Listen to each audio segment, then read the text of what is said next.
Hi everyone, and welcome to another episode of Cap at Home.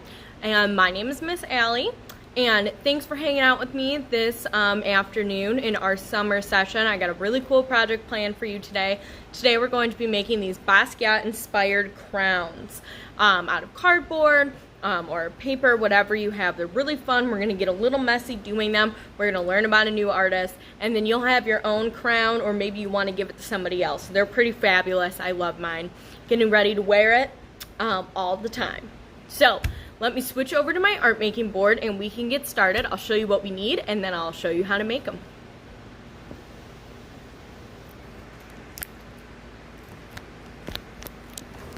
Okay, so as I flip my board over, I will put this here, my fabulous crown.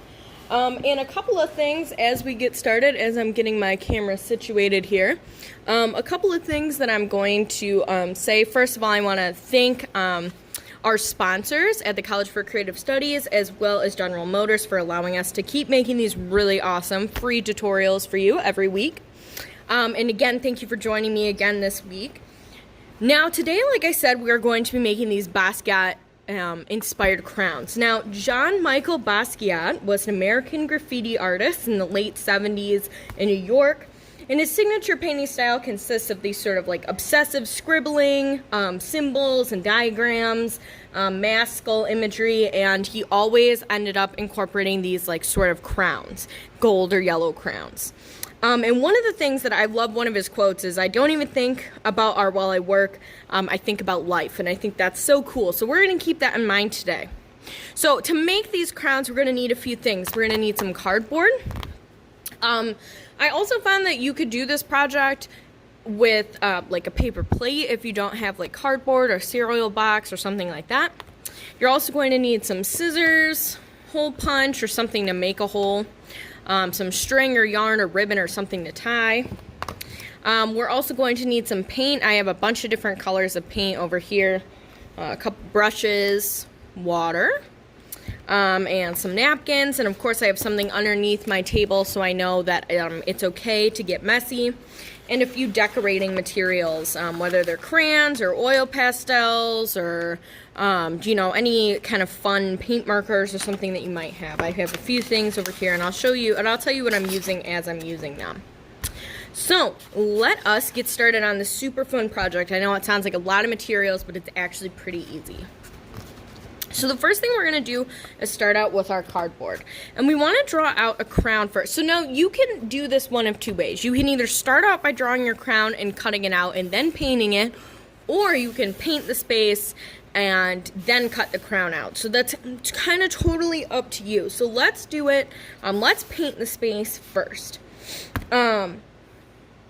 So this is where this is where we get our Basquiat inspired painting. So I have some colors here, and I'll move them down.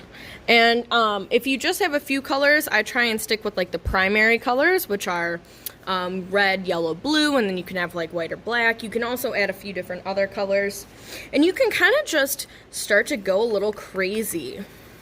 Take a brush, and I do sort of like thin and crazy brush strokes. So you're gonna just sort of color your cardboard or your paper or whatever you're using. Now you want to paint loose and messy. This will be one of those projects where we actually want to be like a little messy here.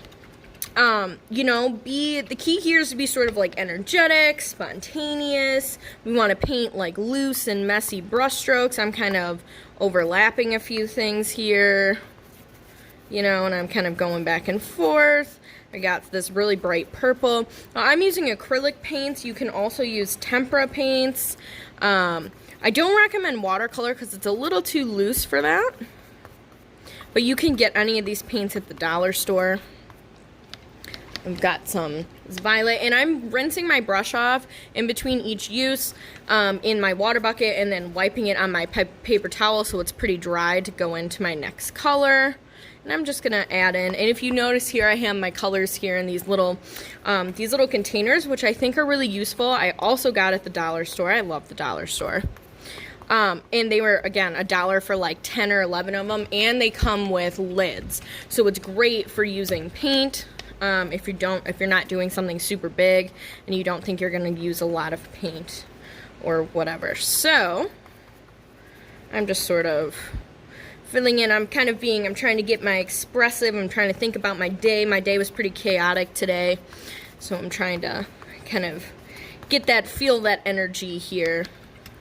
I liked these colors that I had. I felt like they were pretty Basquiat.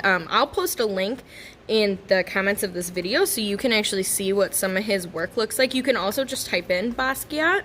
It's Basquiat,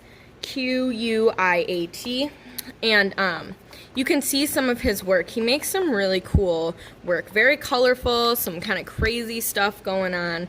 It's definitely worth checking out. Really fun. I think you guys will like it. He's one of my favorite artists. Sadly, he died pretty young, but he was still able to make a lot of his work and work with actually Andy Warhol before he passed away.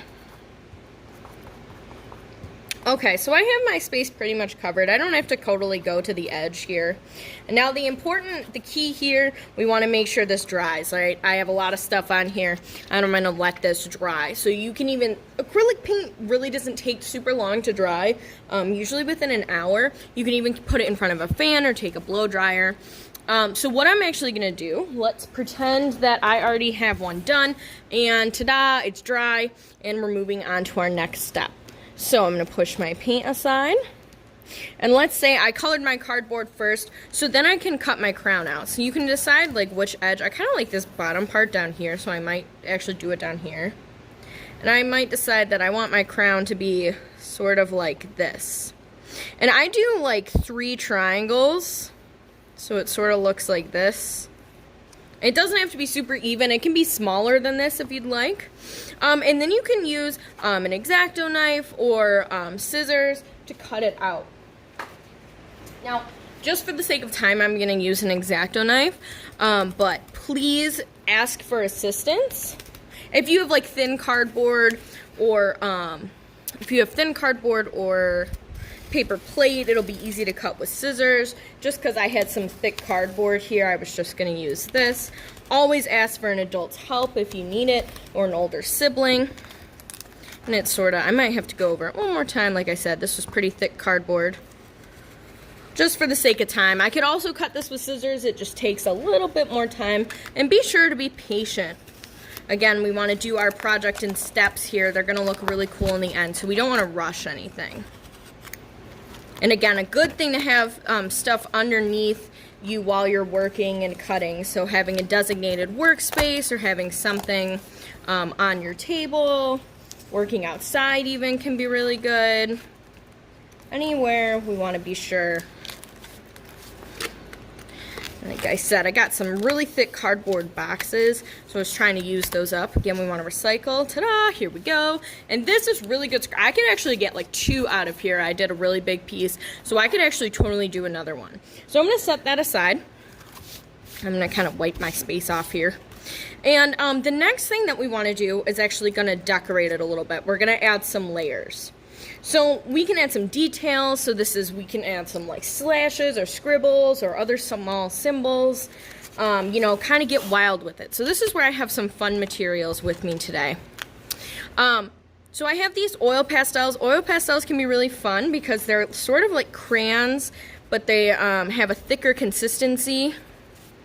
They're sort of more like a, I don't know, a more intense crayon for a lack of a better word. You can also get packs of these at the dollar store or any art supply store, any craft store. These I think are really fun. They're really vibrant. And so I'm sort of just like making some fun little scribbles here, and I have them in a cup here. Another thing that I think is really fun if you're looking for cool things to invest in, there's these sort of, they're called quick sticks, and they're solid tempera paint sticks, and they can be really fun. So it's like paint, but it's a lot less messy. They're sort of like paint sticks, and they kind of go over everything really well. And that kind of just adds another layer. And then there's other things you can do.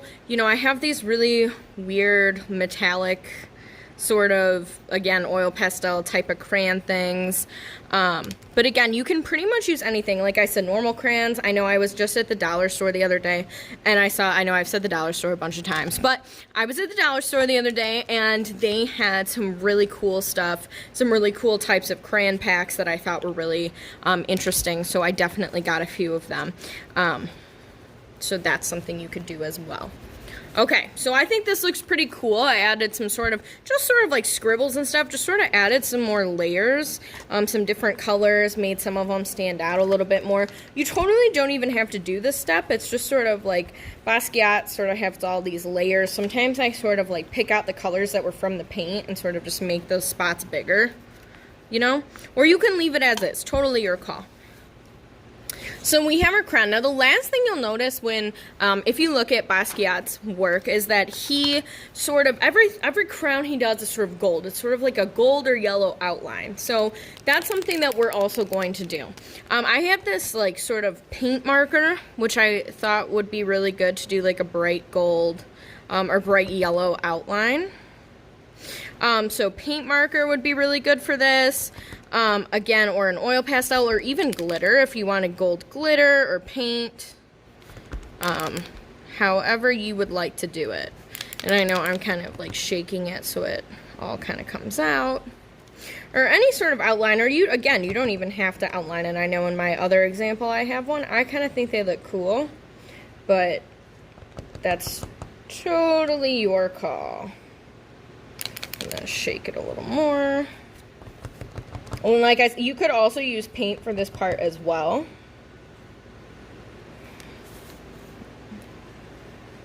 Okay. Alright, so we kind of have this outline. It looks pretty cool. So similar to how this one is. You know, we have a bright yellow outline. Again, it can be gold, yellow, whatever you have. Okay. So then at this point we have our crown.